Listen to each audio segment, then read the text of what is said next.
And we're back inside the green room. Harrison Sanford, Danny Green. You guys already know the vibes, and you already know just how damn good Joel Embiid is. Wednesday night, 51 points and 10 rebounds against the Minnesota Timberwolves. One more time, 51 points and 10 rebounds against the #1 rated defense in the NBA in the And a W. Minnesota Timberwolves. Oh, yes. And a W. Before we get into the MVP conversation, Danny, I have a little trivia question for you. Joel Embiid is the third player all time to have a 50 and 10 game against a #1 ranked defense. I'll give you 3 strikes. Can you name the other 2? 50 and 10.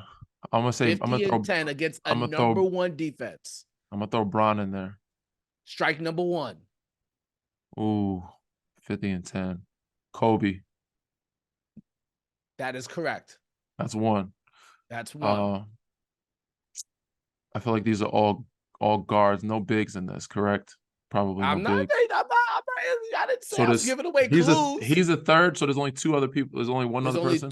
There's only one other person who's had 50 and 10 against a #1 rated defense in the history of the NBA. So I want to say Michael Jordan, but I feel like their defense has always been #1 when he played. Was it Michael Jordan? Is that your answer? I'm not giving you hints, Danny. Russell Westbrook. Russell Westbrook is not the answer. So that is 2 strikes, and you've named Kobe Bryant. Kevin Durant. That is 3 strikes. You know what the answer was? Who? Michael Jordan. I talked you out of it. The only thing I didn't want to put Mike in was because their defense was always the top defense in the league. And I'm like, you can't have 50 against yourself. So it's like, who else was he playing at? Michael Jordan's a safe bet. What other team could have had the #1 defense? That was your thought. Exactly. What other team besides Chicago would have #1 defense? So it's like, but Mike's done every record possible. So that's why I thought it was a safe go. But that's fair. That's fair. Nonetheless, lost the quiz. Maybe we'll have another trivia in the year of 2024. Oh, I guess we have one more episode before 2024 hits. So maybe we'll come back with another trivia question for the next one. All right. So again, Joel Embiid, 50 and 10 last night. And what I really liked about his approach last night, and Danny, if you've seen it up close in person yet, there are certain games when Joel Embiid knows the best mode of attack is to get the other big man in foul trouble. And that's exactly what he did last night. He targeted Rudy Gobert. Rudy Gobert picked up 2 quick fouls in the first quarter. He targeted Karl-Anthony Towns. So that by the end of the game, when he was really doing his damage, it was against Kyle Anderson. It was against Naz Reid, guys who are not equipped to guard him in the post. So a big shout out to him. And I've always thought that he was going to win MVP, not just because James Harden is no longer in town, which means he has to carry a stronger workload, but because Nick Nurse is his head coach. And as I've said before on this pod, Joel Embiid's lowest points per game in his career came against the Toronto Raptors. That was the team that guarded him the best throughout the entirety of his career by the stats, at least. And I thought Nick Nurse being with him can help him see the game or see the floor a bit better. My question to you, Danny, as we start the pick and roll, would you take Joel Embiid or the field to win MVP? Assuming health, obviously. Assuming health across the board. I'm assuming health. The way he's been playing, man, the way he's been balling, I'm taking Joel Embiid. Instead, the way Nick Nurse has been coaching him, allowing him to be free and allowing him to also, I don't know if you noticed, but the last couple games, he's been bringing the ball up and playing some point guard. He's been playing point center.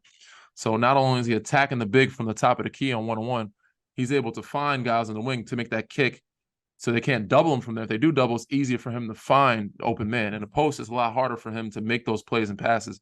When you're on the elbow, when you're in the middle of the floor, it's easy to find or pick apart a double team. So him and Tyrese, a 2-game, and the way Tyrese has been playing is opening up the floor for him as well.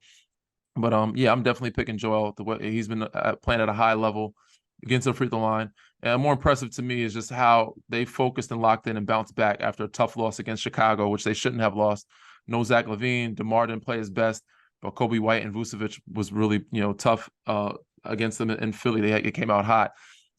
So for them to drop that game and come back against the Minnesota, one of the top teams in the league, and he had more than enough motivation because he has no problems with Cat anymore. But that him and Cat had a situation way back in the past, and him and Rudy You know, him playing against those certain big men, Rudy's supposed to be the best defensive player in the league, the best defensive big. It's already in his mind to attack these guys and try to show the world that I can do this against anybody, especially the best defensive guys, and especially against a guy who thinks that he might be better or that I have gotten to a fight or two in the past.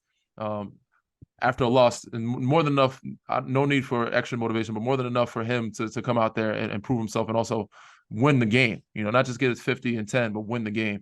So I was more impressed with that of, not just scoring 50, but making the right plays and making sure that he won the game. Because a lot of times guys will do that. They'll take their personal vendetta against a player and get their numbers, but not play the way they're supposed to play with the team and still lose the game.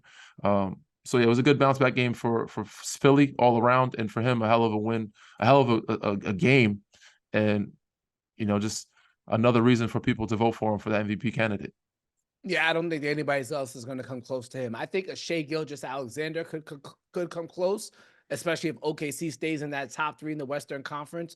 But I do think if you look at a guy like Nikola Jokic, as great as he is, I think that roster is a lot better than the Philadelphia roster in terms of like complementary players or players that have established themselves. So I think it's not a knock against Jokic to say your team is better than the Sixers overall, and that's going to hurt you in the MVP race. I think everything is pointing towards Joel Embiid winning it, and I don't think anything can change that will do that outside of an unfortunate injury. Yeah. Unfortunate injury. But you can't sleep on. Go ahead. You can't sleep on Giannis and Milwaukee the way they've been playing, and also being. It depends if a team takes a jump to the top of the league record wise. And if Denver does it, if Milwaukee does it, then you have to put them in the conversation. Jokic's numbers are down from last year. He had a couple rough games, a couple bad shooting nights. Oh yeah, he did. But you can't count them out just yet, because you just never know how their team might start clicking and get hot and get fire. And if they're number one team in the league, or West or East, with Denver and Milwaukee, they're gonna put Giannis and Jokic in that conversation.